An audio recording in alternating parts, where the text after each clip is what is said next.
Wa ruwiya an Ibnu Abbas radhiyallahu ta'ala anhuma qala Rasulullah sallallahu alaihi wasallam an-nadimu yantadhiru min Allahir rahmah wal mu'jab yantadhiru min Allah ta'ala al-maqta.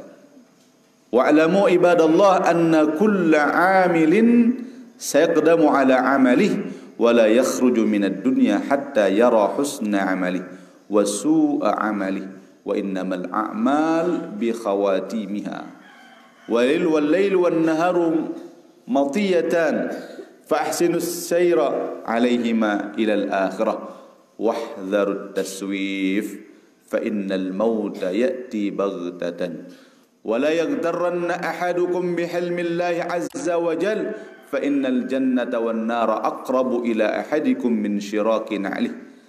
ثم قرأ رسول الله صلى الله عليه وسلم فمن يعمل مثقال ذرة خيرا يره ومن يعمل مثقال ذرة شرا يره. Ini jadi Rasulullah sallallahu alaihi wasallam bersabda, orang yang menyesali perbuatannya maka dia tinggal menunggu rahmat Allah Subhanahu wa taala. Lebih baik orang yang menyesal terhadap kesalahannya yang telah lewat daripada orang yang terlalu ta'ajub membangga-banggakan kebaikannya. Karena orang yang menyesal tinggal dia menunggu kasih sayang Allah. Yantadhiru minallah ar-rahmah. Wal mu'jab yantadhiru minallahi ta'ala al-maqta.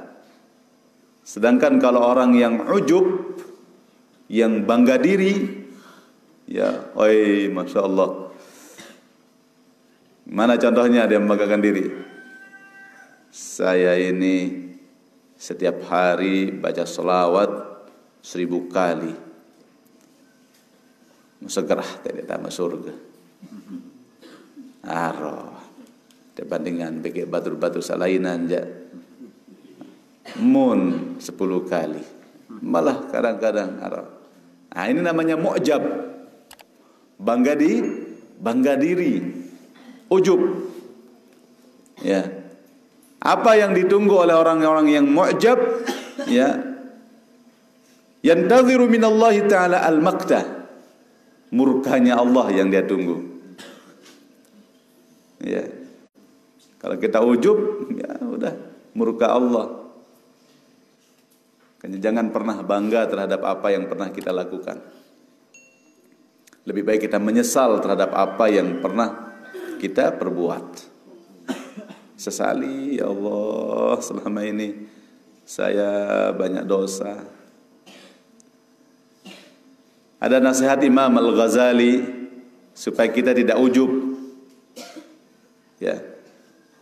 Jangan pernah merasa diri kita lebih baik daripada orang lain.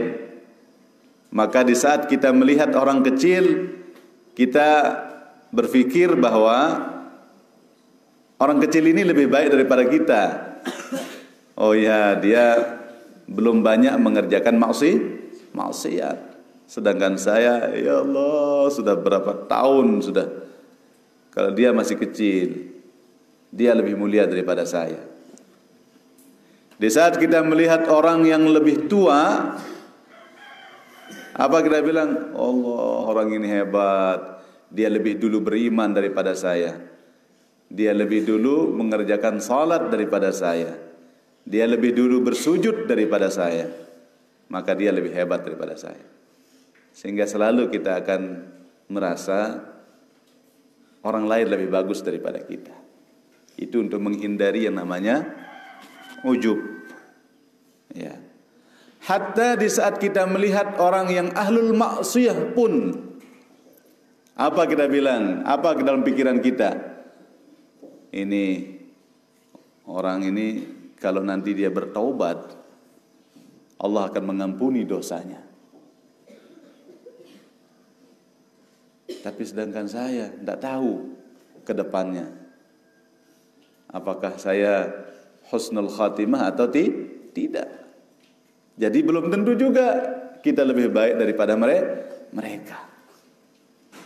Sehingga tidak ada yang kita remehkan. Sekalipun orang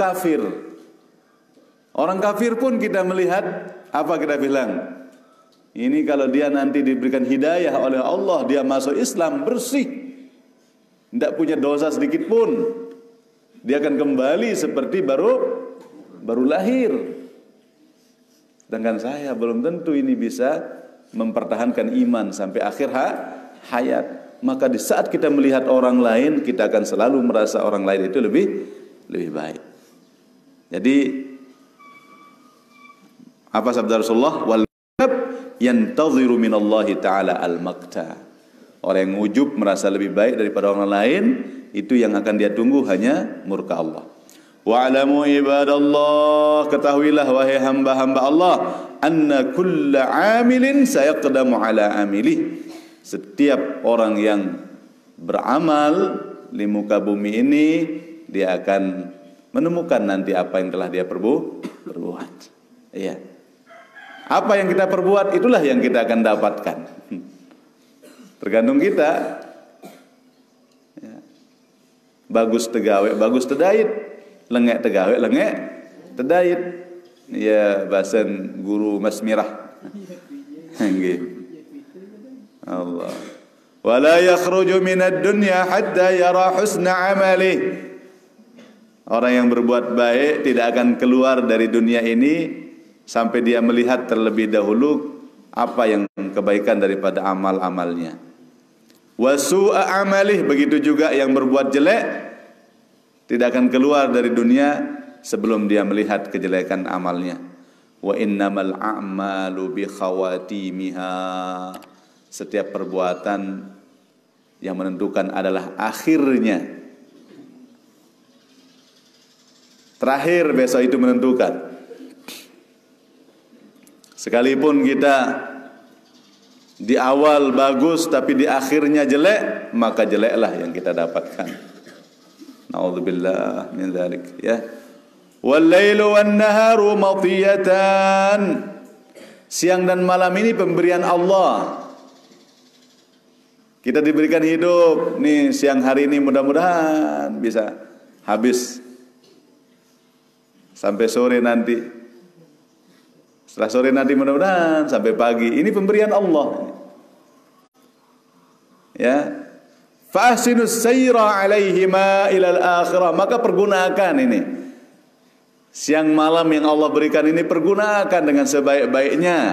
Ya. Jangan sampai kita sia-siakan. Ini akan kita pertanggungjawabkan di hadapan Allah Subhanahu wa taala. Berapa umur kita akan kita ditanya nanti. Di mana kamu pergunakan? Berapa tahun kita hidup dipertanyakan besok. Maka hitung dari sekarang sebelum kita menyesal. Jangan-jangan banyakkan tidur kita daripada beribadah kita. Ya Allah, makanya Imam Ghazali mengajarkan kita cara menghitung. Coba kamu tidur sehari berapa, kata beliau. Kalau kamu tidur 8 jam sehari semalam, berarti sepertiga umurmu untuk tidur. Karena setiap hari begitu. Sehari itu 24 jam, 8 jam itu sepertiganya. Kalau kita berumur 60 tahun, berarti 20 tahun itu tidur. Coba bayangkan. Tidurnya 20 tahun. Yang 40 tahun untuk apa lagi? Nonton TV sehari berapa jam? Hitung saja. Ya. Nganggur berapa jam? Ngopi berapa menit? Makan, minum, Allah. Ibadahnya berapa? Ibadahnya hanya 5 menit setiap waktu sholat. 5 kali 5, 25 menit. Tidak sampai setengah jam sembahyang. Rombok si pengajian, saya bilang kelema. Araan dan baru sejam nih 45 menit. Ya. Kurang ya. Berarti anggaplah 1 jam sehari semalam kita ibadah. Berarti 1/24 umur kita untuk ibadah. Kalau kita berumur 60 tahun berarti hanya berapa jadinya kalau 1/24-nya? Ya. Hanya 2 tahun lebih sedikit untuk ibadah. 20 tahun untuk tidur. Sisanya untuk nganggur-nganggur nonton TV. Ya. Lande trekking entek begawean lo pete rezeki ja. Oh trekking nendah alhamdulillah dan lalu pete rezeki untuk anak jari ibadah endah nikah. Berapa jam itu? Ya. Dikurangi lagi masa sebelum balik. Berapa dah? Ya Allah, ternyata tidak ada apa-apanya. Maka Rasulullah mengatakan wahdharut taswif fa innal mauta ya'ti baghtatan. Hindari, jauhi yang namanya menunda-nunda kebaikan, karena maut itu, kematian itu datang secara tiba-tiba. Dan ketahuan wayan. Jangan-jangan besok. Wala yaghtarranna ahadukum bihilmillahi azza wa jal. Jangan kita selalu menjadi alasan kita, oh Allah itu maha lembut, maha pemurah. Iya betul, Allah itu maha pemurah, Allah itu maha penyayang, Allah itu maha pengampun. Tapi ayo cepat, segera. Jangan tunggu, nanti kan Allah itu maha lembut, masa kayak saya. Akhirnya namanya tertipu, nipu diri namanya. Kita tertipu oleh diri kita sendiri. Kita tertipu oleh dunia. Ya. Kalau kita sadari ya Allah, nanti kita baru sadar waktu kita mau masuk kubur. Di saat kita sudah diangkat oleh tukang pikul ya, dipikul kita, diusung kita ya menuju ke kuburan. Di saat kita sudah sampai di atas kuburan, di saat kita mau dimasukkan ke dalam liang lahat, di sana dia teriak sebesar-besarnya, ya ahibbai wa ya aqribai wa ya auladi la taghurrannakumul hayatud dunya kama gharratni. Wahai anak-anakku, wahai kekasihku, wahai keluarga-keluarga dekatku, jangan kalian tertipu oleh dunia ini seperti saya selama ini tertipu. Tapi tidak ada yang mendengar. Wa yasma'u kullu syai'in illa tsaqalain. Didengar oleh segala sesuatu kecuali kita manusia dan jin. Tidak dengar kita. Ini ujian bagi kita. Ujian keimanan. Sengaja tidak diperdengarkan. Ya. Fa innal jannata wan nara aqrabu ila ahadikum min syiraki na'lih. Karena antara surga dan neraka itu lebih dekat daripada pasangan sandal kita. Sandal tembe teu kejauhan. Ada orang bawa sandal jauh-jauh, nah pasti dekat. Itulah antara neraka dan surga. Dua pilihan para jamaah. Kalau tidak neraka ya surga, kalau tidak surga ya neraka sudah. Dekat sekali jaraknya.